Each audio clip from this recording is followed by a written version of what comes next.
Hey everyone, and welcome back to the channel. So today, let's take a look at the 2026 Porsche Macan S. This model's finished off in a copper ruby metallic.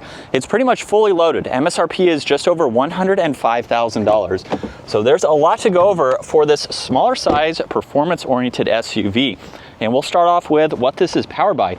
Underneath the hood, you'll find the 2.9 liter twin turbo V6.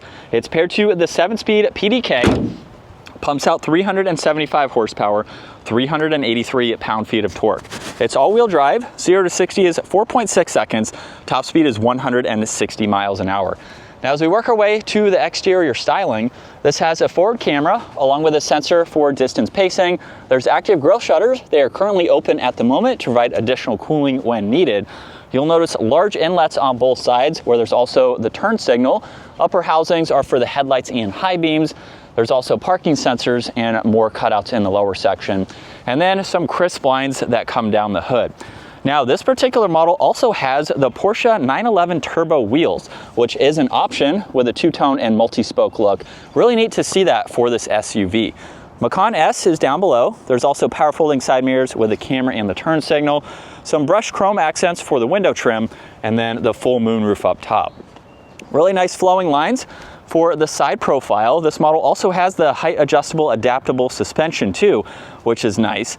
And then in back, there's the gloss black spoiler, LEDs for that entire bar. There's a backup camera, parking sensors. This can tow around 4,400 pounds, and this model also has the optional sport exhaust system. Now, in order to gain access to your cargo space, you can use the control under the wiper blade stock or the key fob, of course. And for this smaller SUV, it's still fairly practical. You have some tie downs, spare tire where you can place some smaller items. There's a 12 volt, you can remove this cover and fold the back seats down. And this also has the height adjustable suspension, but those controls are just for the rear. So if you need to load and unload items, you can lower the rear end, making that much easier to do. And it also has the auto leveling suspension. So if you do hook up to a trailer, it will stay very level. So you won't have any sagging in the back.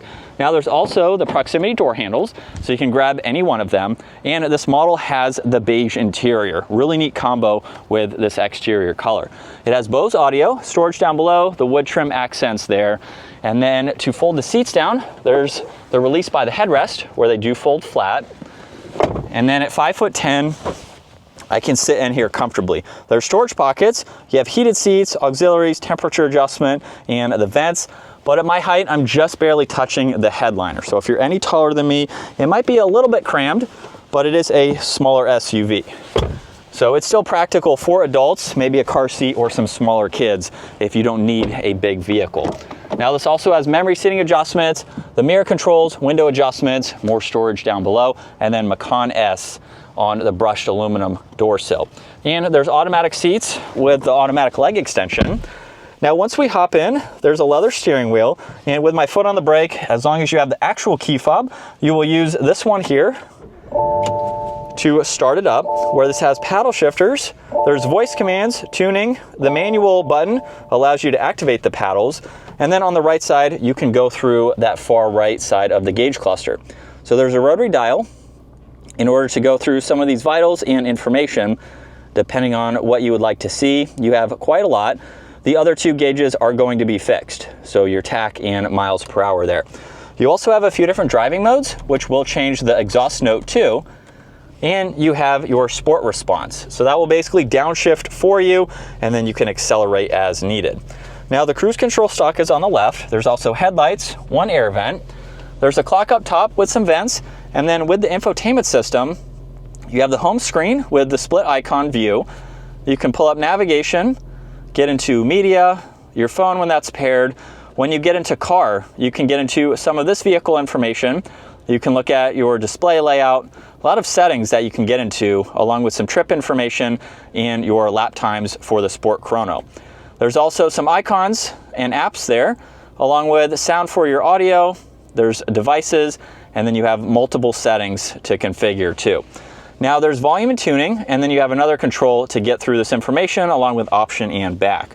There's air vents underneath that, and then a nice split design for some driver and passenger controls. You have heated and ventilated seats where you'd like the air to go, temperature and fan speed, some defrosters along with sync and AC. And then on the bottom section, There's a few different suspension settings. You can raise and lower the vehicle. There's traction control, the exhaust note, on off-road with downhill assist, steering assist, and then engine start stop. E-brake is behind that. And then once you put the vehicle into reverse, you can bring up the camera system. So you have quite a lot that you can get through, pulling up all of these angles here, which is nice. And then you have storage, cup holders, wireless charging with auxiliaries, and an SD card slot, a locking glove box, and then there's a rear view, and you have controls for your garage. There's different dome lights, parking sensors, and adjustments for the sunroof and sunshade. And then even with that pillar over the right side, you can still see. You can see over this left side too. It's a smaller vehicle, but you can still see all around. And still in sport mode, second gear, here we go.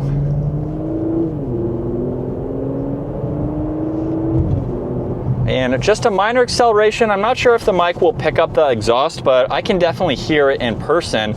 And when I shut it off, you can hear the engine, of course, but the exhaust note definitely gets much quieter. But this is what it's like to be behind the wheel for the Porsche Macan S. And we have a great place to be. Lots of visibility, some thin pillars too, and you just have a really great all-around SUV. Now, with it still in Sport Plus, it is going to downshift, so it does get a little bit more aggressive in the shifting points, but you also have the Sport Response, and it doesn't look too downshift for you, which is interesting. I thought it did. Maybe when you're not in the manual setting, it will allow you to do that. But you have some performance features like that, the Sport Chrono, and all of that, just to add to that sportiness for this SUV. And it rides so nice. The adaptive suspension is something that I like and don't like. I like that you have the adjustments to it. I like that it's very comfortable for driving. It's going to absorb these bumps well for the railroad track if I put it in the most comfy setting. You have the height adjustments and everything like that, and then it can stiffen up.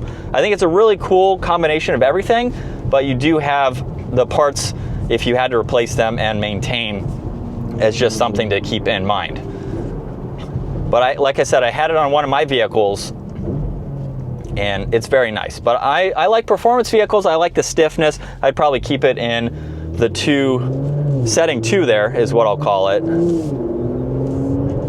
just so it can take some turns and handle the weight a little bit better. But it's very cool, the performance tech features that you have. And those quick shifts, it sounds good. You have some gurgles in that exhaust. I can see this being a fun performance vehicle to just kind of throw around with how nimble it's going to be for its smaller size. But very comfortable and just a good vehicle overall. Hopefully I can drive a GTS one day. I've been in the T, the S. Hopefully that will come at some point to showcase the extra power that you can get with that model. But that is going to wrap it up for this 2026 Macan S. Once again, huge shout out to Hendrick Porsche for providing this for me today. Take a look at their website, give this video a thumbs up if you enjoyed it, and consider smashing that subscribe button so you can stay up to date with our daily uploads.